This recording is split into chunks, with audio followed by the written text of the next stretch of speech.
Hey everyone, welcome back to the Chains of Olympus, and in today's update we are in the depths of Tartarus and we're making a bit more progress on finding out more about our message from Calliope and whatnot, and just overall helping the gods again with their problems, because that's what we were made to do. But anyway, this new location is pretty nice. It's a drastic difference from the Temple of Helios. You got the killer water blood stuff, which I don't actually know what it is. There's a lot more wall climbing about, and there's even more chests about here, which is quite handy considering as we've come here. There's a few new enemies as well coming up, which is always good for a bit more variety.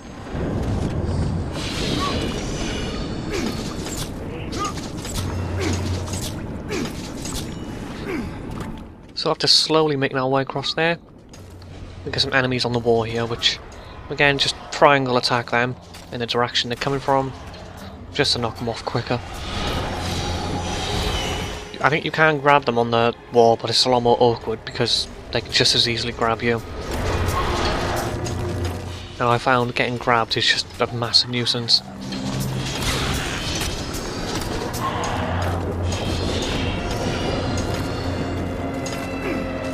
So, up here we get introduced to our first new enemy.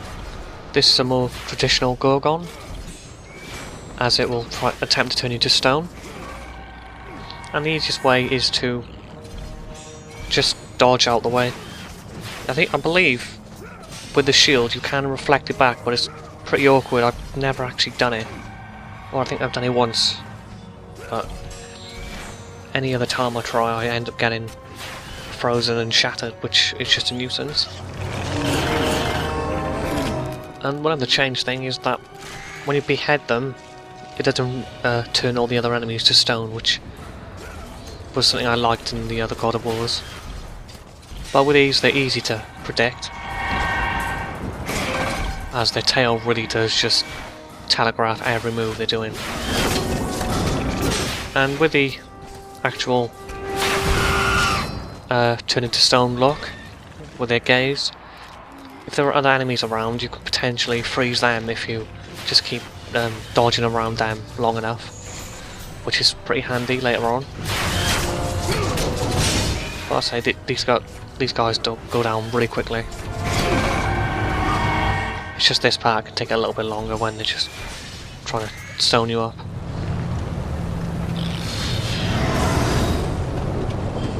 And through here, I believe this might be a point of no return, but there's an extra secret passageway where you can get another collectible. This jump doesn't look like you'll make it, and barely can. Remember my first time, I didn't make it a few times. I wasn't sure if you could do it, but it's just more awkward going from the other side if you've picked up the item, and then you've got to sidle across again. But still, we're rewarded with another phoenix feather.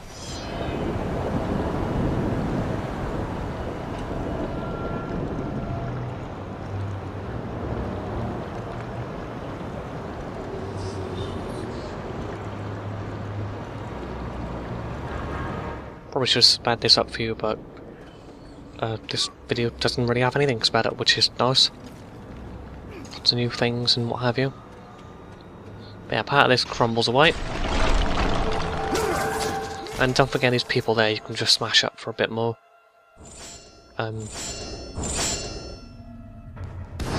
Bit more red orbs.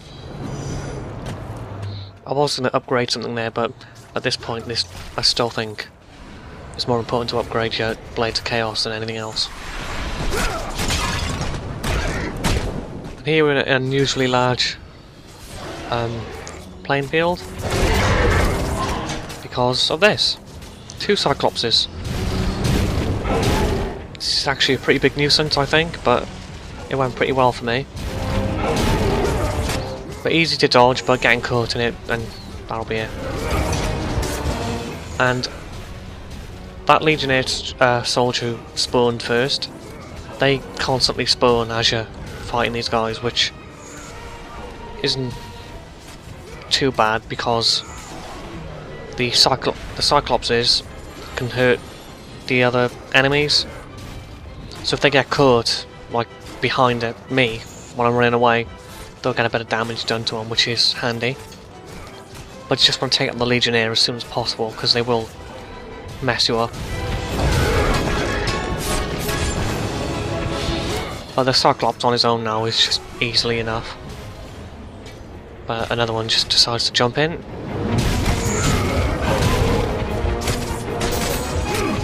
But this is probably one of the bigger arenas for fighting a guy without it being too little. And it's quite OP that you can just grab them whilst they're sprinting.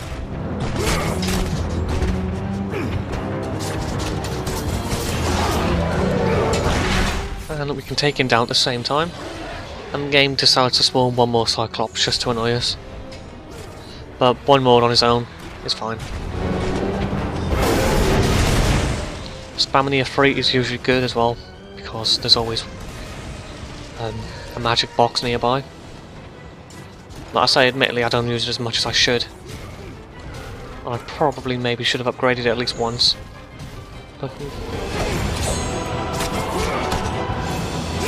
so after this guy has nearly done me in completely, this Cyclops should be going down. And then we actually managed to execute one of them.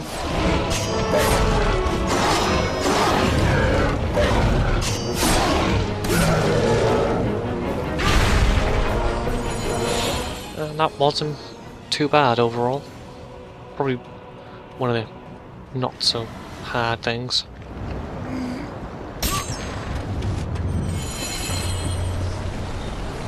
And up here there's a chest hidden behind there. It's not completely obvious you can actually go there, because during the arena it's locked off and you can't go there. We have another high cliff to climb up.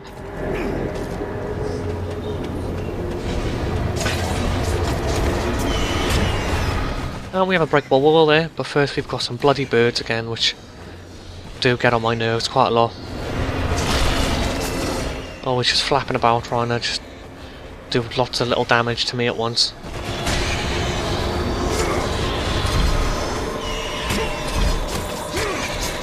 So after my unsuccessful parry there, I'm going to break this wall. Because there's two chests again, and a Gorgon.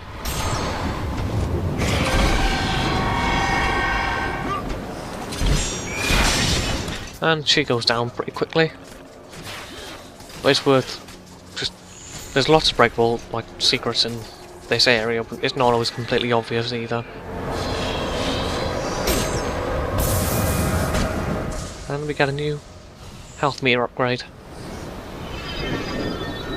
which is handy, because we're going to need it.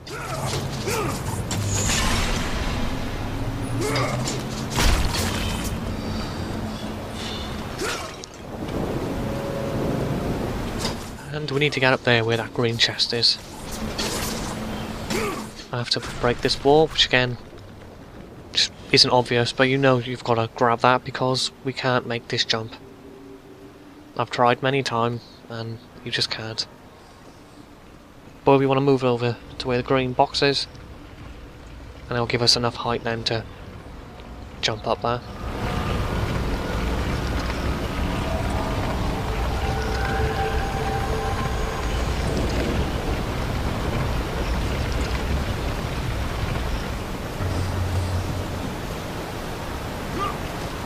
So luckily, if we didn't grab that Gorgon Eye, we'd have a bit of extra health there as well.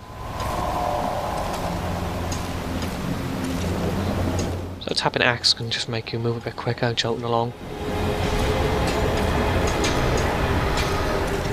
And there's a couple of archers, I believe. Nope, just these ones.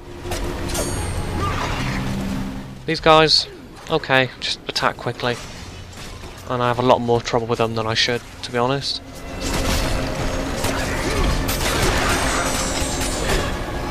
And that move was quite useful then until he just hit me back. And that thing I used right there was the Hyperion charge, which I really don't use enough, as it's good for escaping, as I'm clearly not good at not getting hit. Bloody hell. But they all go down at once, near enough. And that there looks breakable, but we have to actually get behind another circle prompt.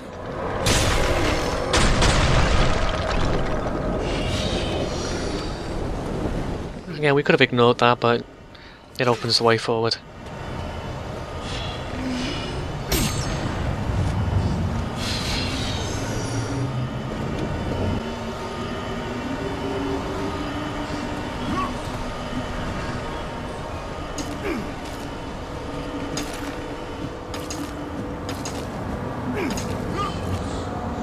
So up here, we've got a locked door.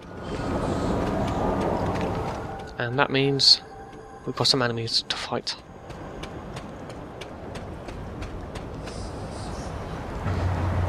And I think this part is actually pretty tough.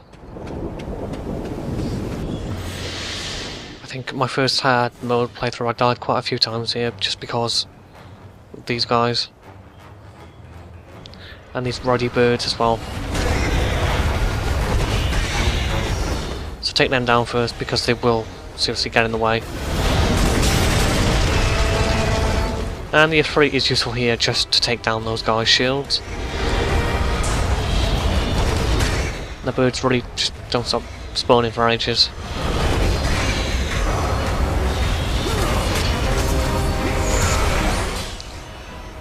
That second attack after they, when they swing is very, very annoying. It can seriously hit you sometimes when you think you're far away enough, and it's just frustrating. So with my little health here, I'm just trying to be as conservative as possible, and I'm getting really lucky. Because these guys are a gigantic nuisance.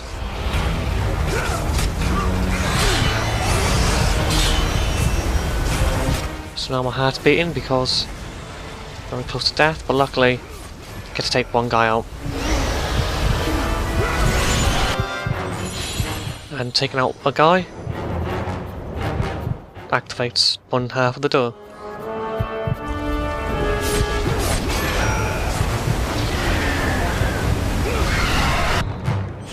And luckily the other guy was on a circle prompt as well.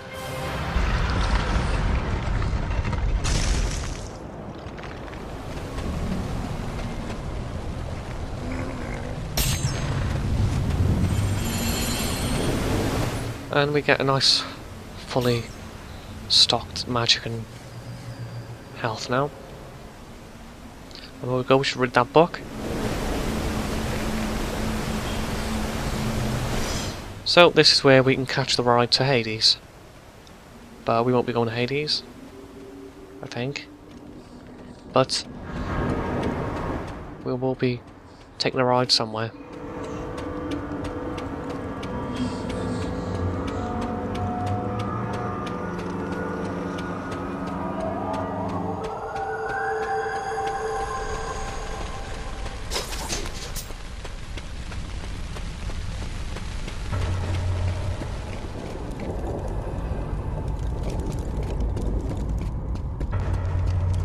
So, we've got another point of no return now, and we're coming up to another difficult part, but there's a couple of upgrades. There's an upgrade here. Again, this part here is quite frustrating the first time through.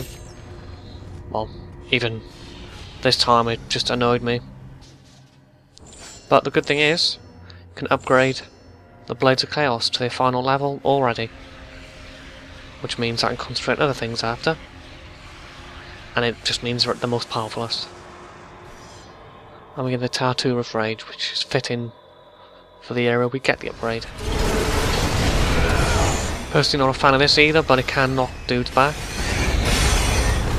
And the other thing here you have to be aware of is those Sows. And I do believe they can hurt enemies as well, which is useful if you can keep them on the move. But it's just you just have to be slightly more careful and listen out for the noise of the saws.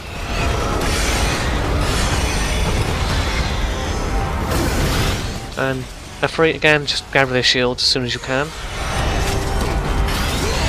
And that there is just appalling. Just how easily, like, even if you're lying down, there's no invincibility frames unless you circle grabbing anything.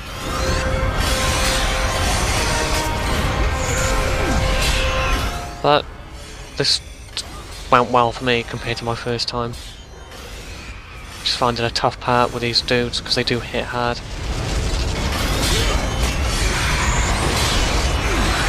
So I was lucky that I didn't get hit again.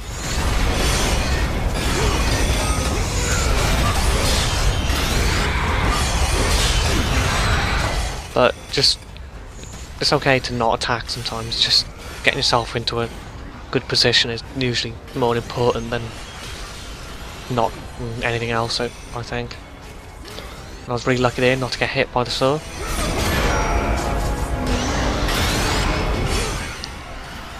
And you'll probably notice that those are glistening as well, but we can't do anything with them at the moment.